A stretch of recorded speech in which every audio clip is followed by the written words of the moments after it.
मित्रों, स्वागत है आपका श्री कृष्ण भक्ति चैनल में। आज हम आपके लिए लाए हैं पुरुषोत्तम मास महात्म का 12वां अध्याय। नारद जी बोले, हे नाथ, शंकर जी के चले जाने पर चिंतातुर उस बाला ने क्या किया?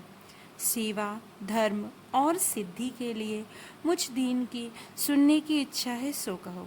श्री नारायण बोले, इसी प्रकार युधिष्ठिर ने श्री कृष्ण भगवान से पूछा था। तब भगवान ने युधिष्ठिर से जो कुछ कहा वह मैं आज तुमसे कहता हूँ, सुनो। श्री कृष्ण भगवान बोले, हे राजन, इस प्रकार शिव के चले जाने पर वह कन्या कांतिहीन हो गई, लंबी लंबी श्वास लेने लगी, अत्यंत डरी हुई, पतली कमर वाली, आंसू बहाती हुई रोने लगी। हृदयाग्नि से उसका शरीर जलने लगा और उस तपस्विनी की अवस्था दावाग्नि में जले हुए लता के पत्तों की भांति हो गई। ऐसे दुख पाते हुए जब बहुत समय बीत गया, तब काल ने उस तपस्विनी को धर दबोचा। जैसे बिल में चूहे को सर्प दबोच लेता है, वैसे ही तपस्विनी को बलवान काल ने दबोच लिया। जैसे वर्षा काल में मेघ से छाए आकाश में बिजली चमक कर रह जाती है, वैसे ही वह तप से पाप भस्म कर अपने ही आश्रम में मर गई। उस समय धर्मात्मा राजा यज्ञसेन अनेक सामग्री से युक्त एक महान यज्ञ कर रहे थे। तब उसी यज्ञ कुंड से स्वर्ण के समान कांति वाली एक कन्या का प्रादुर्भाव हुआ, जो पहले ऋषि कन्या थी। वह अब राजा ध्रुपद की पुत्री द्रौपदी के नाम से विख्यात हुई। हे राजन, इसको स्वयंवर में अर्जुन ने मत्स्य भेद कर भीष्म, कर्ण आदि बहुत से राजाओं का मान मर्दन करके प्राप्त किया था। श्री नारायण बोले, हे नारद, उसी द्रौपदी को दुष्ट दुशासन ने बाल पकड़कर खींचे थे और कर्ण ने शूल जैसे कटुर वचन सुनाए थे। श्री कृष्ण बोले, हे राजन, पुरुषोत्तम मास के त्यागने से मैंने भी इसको त्याग दी।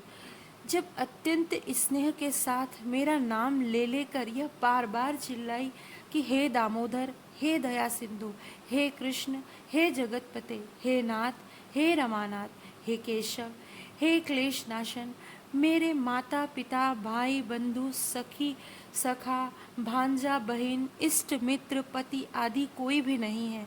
हे ऋषिकेश, मेरे तो सब कुछ आप ही हो। हे गोविंद, दुशासन मेरा भरी सभा में अपमान कर रहा है, क्या इसे आप नहीं देख रहे हो? दुशासन द्वारा खींची गई द्रौपदी पहले मुझ पुरुषोत्तम को भूल गई थी, परंतु जब उसने मुझे याद किया, तब हे राजन, मैं तत्काल गरुड़ पर चढ़कर वहां आ गया और अनेक प्रकार के वस्त्रों से इसको आच्छादित कर दिया। जो सदा मुझसे स्नेह करने वाली, मुझे अत्यंत प्यारी पतिव्रता, मेरे प्राण तुल्य और मेरी प्रिय सखी थी, ऐसी द्रौपदी की भी पुरुषोत्तम के अनादर करने के कारण मैंने उपेक्षा कर दी थी। अतः पुरुषोत्तम का अनादर करने वाले को मैं गिरा देता हूँ।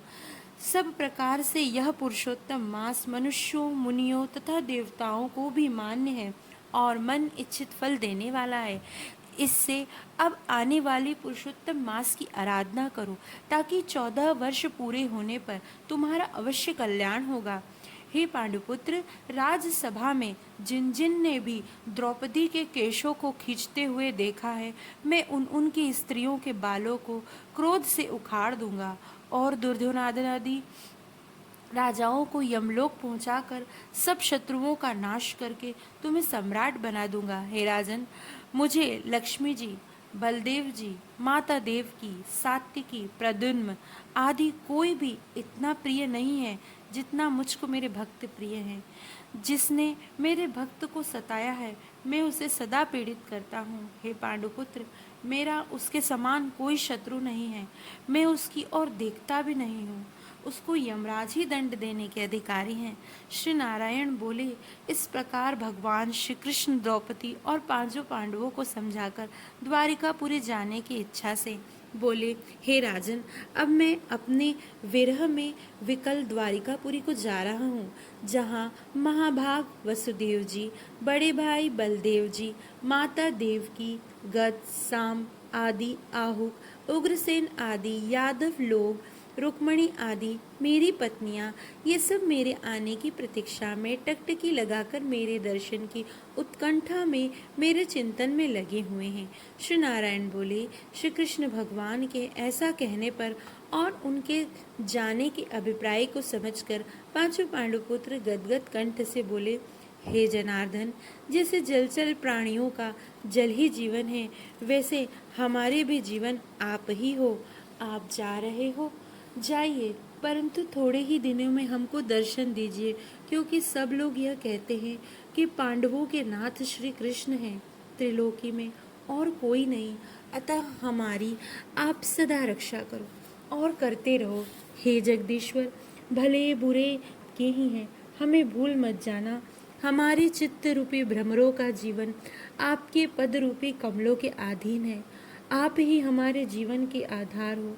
हम बार बार यही प्रार्थना करते हैं कि पांडुपुत्र ऐसा कहकर उनके पीछे पीछे चलने लगे। तब श्री कृष्ण भगवान प्रेम मग्न हो रथ में धीरे धीरे बैठ पांडुपुत्रों को लौटाकर द्वारकापुरी चले गए। श्री नारायण बोले, द्वारिका नाथ श्री कृष्ण के द्वारिकापुरी चले जाने के बाद युधिष्ठिर अपने भाइयों सहित तप नियम व्रत करते हुए तीर्थ यात्रा को चल दिए।